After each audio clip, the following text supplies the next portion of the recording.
It's a Life RX Wellness, 12:30. We start our class. It's 2 hours of manual therapy. We're a little bit kind of delayed because of the microphone situation. So, a lot of therapists ask me about protection from clients. So, not to get sued, not to get in trouble. And this is, it's a big topic. It's big questions, but definitely if you operate in any states, you guys need to get insurance. Insurance for what you're doing. Business insurance if you're in business. If you're individual sole proprietor or like a manual therapist, you need to get your massage insurance. And it's have to be up to around $3 million. That's what that ABP or AMTA insurance. So you need to have that. In this kind of, when you get insurance, you kind of protect yourself. But also what you do, you protect yourself from the clients, because some clients try to, let's say, make some extra money on you, or the clients is being in pain and shows up at your office and you try to help. As usual, massage therapists try to help. We always attach to the people. We try to help, and we kind of make it maybe worse because we don't know what's going on. So we're going to start from here. Every time the client shows up at your clinic with the pain, like walking like this, like, oh my God, I'm just get up from my bed. I can't get up. I can't walk. What are you going to do? You're not going to put them on the table, start working all like whatever technique we teach you or whatever you learn. You try to calm down the person. You try to see what's going on. Where's that spasm? Or another example, the guy been driving a car accident last night, and he been hit in the car. Nothing was there. He was fine. He didn't report for police.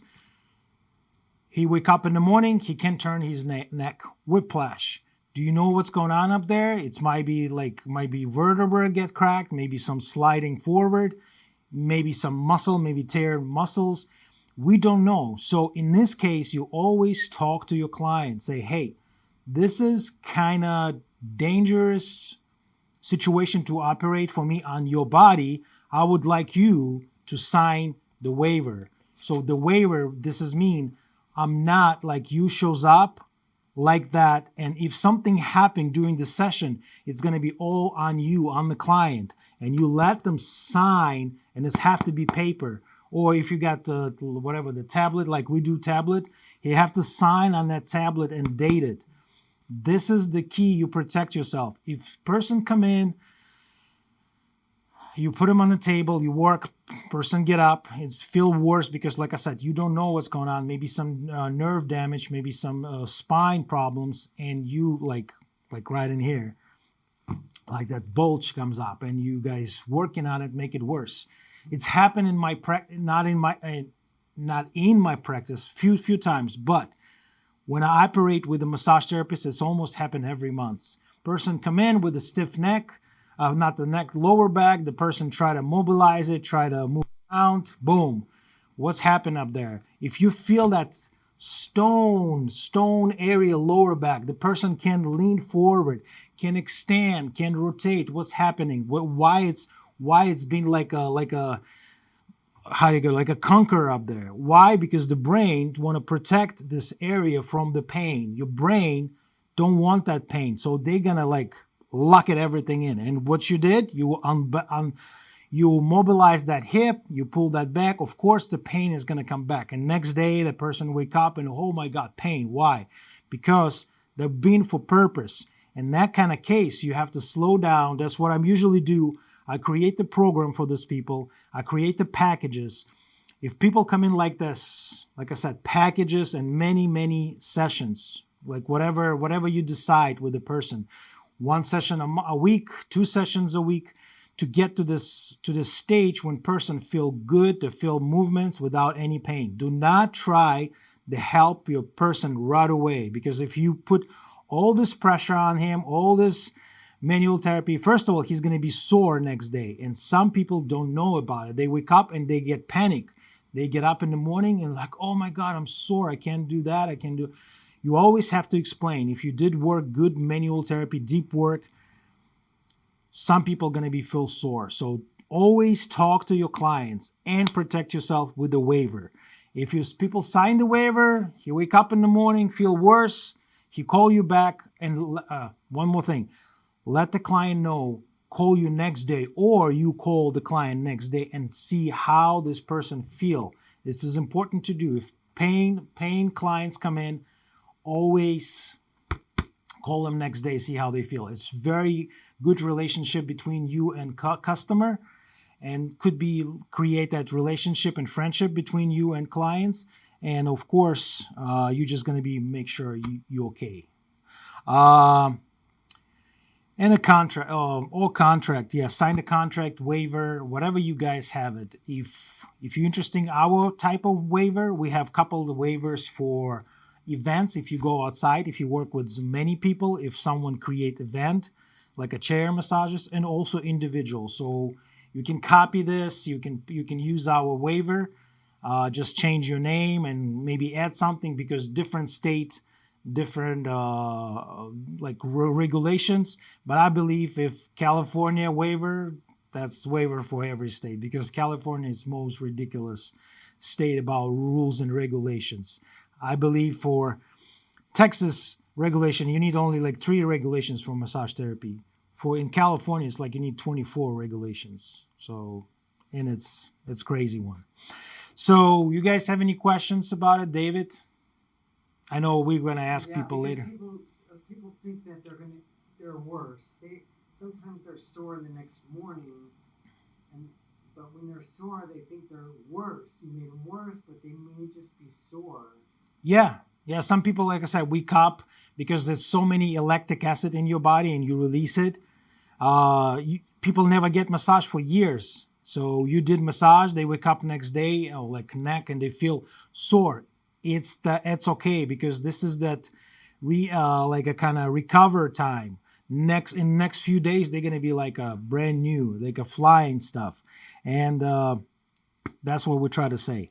So protect yourself and be safe. Do you want to say anything about exercises or the specialized?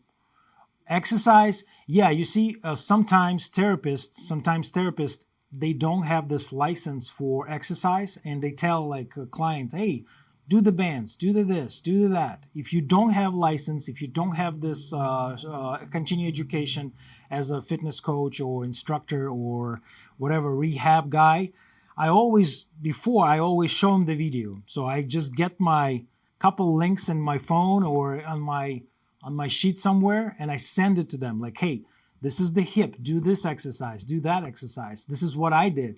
And he watched the video of this guy. Guess what? Everything I put on that guy. Now, when you give him exercise with the bands, and if you don't have any regulations and license, what can happen, let's say he did the band exercise and he hurt himself because he's not doing right. He's like falling. And what's going to happen? He's go to the doctor, he's go to the physical therapist, and he said, oh, that massage guy is telling me to do this exercise. And the usually doctors, they like, oh, wow, he's not supposed to do that. It's not a scope of practice. It's out of scope of practice. What I usually, like I said, I do have a license for myself for exercise. I'm stop showing them exercise. Show it to them. I do it with them. So that's why we have in the background. I want to see how they do it, and I always tell them, with your risk, you do at home by yourself. I'm not like I show you exercise, you do at home by yourself. But if you come up here, I do it with you. I'm guarantee. So it's gonna be in the good way, not the bad exercise. Because some people, like I said, the poor postural, they maybe get some compensation and they get injured. So exercise, it's really, really kind of tricky. Yeah, it's tricky because you don't know what people do.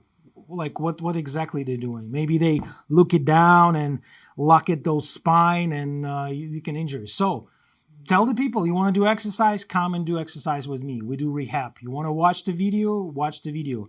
In each video of yours, there have to be disclaimer. If you injure yourself, it's on yours because you watched the video without me. I posted video for all different type of people, but if you're seriously injured, yeah, that's on you. One more thing before we're gonna go to the next question.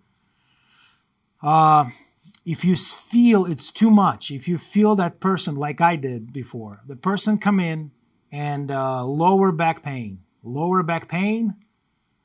shooting down the leg. So I'm start working on the person.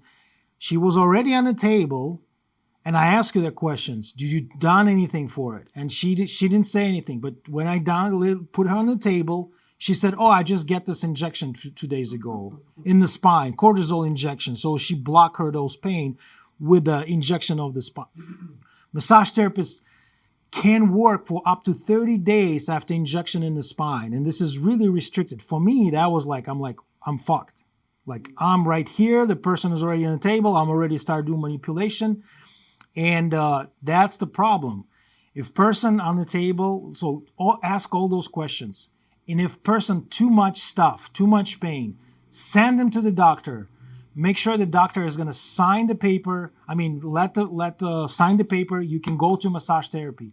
If something like super bad, the person is got so much injury, make sure you got that paper from the doctor. Yes, doctor told me I can do massage. Yeah, I got only 3 millimeter of the herniation, so it's okay to do massage. So that's the thing. Okay.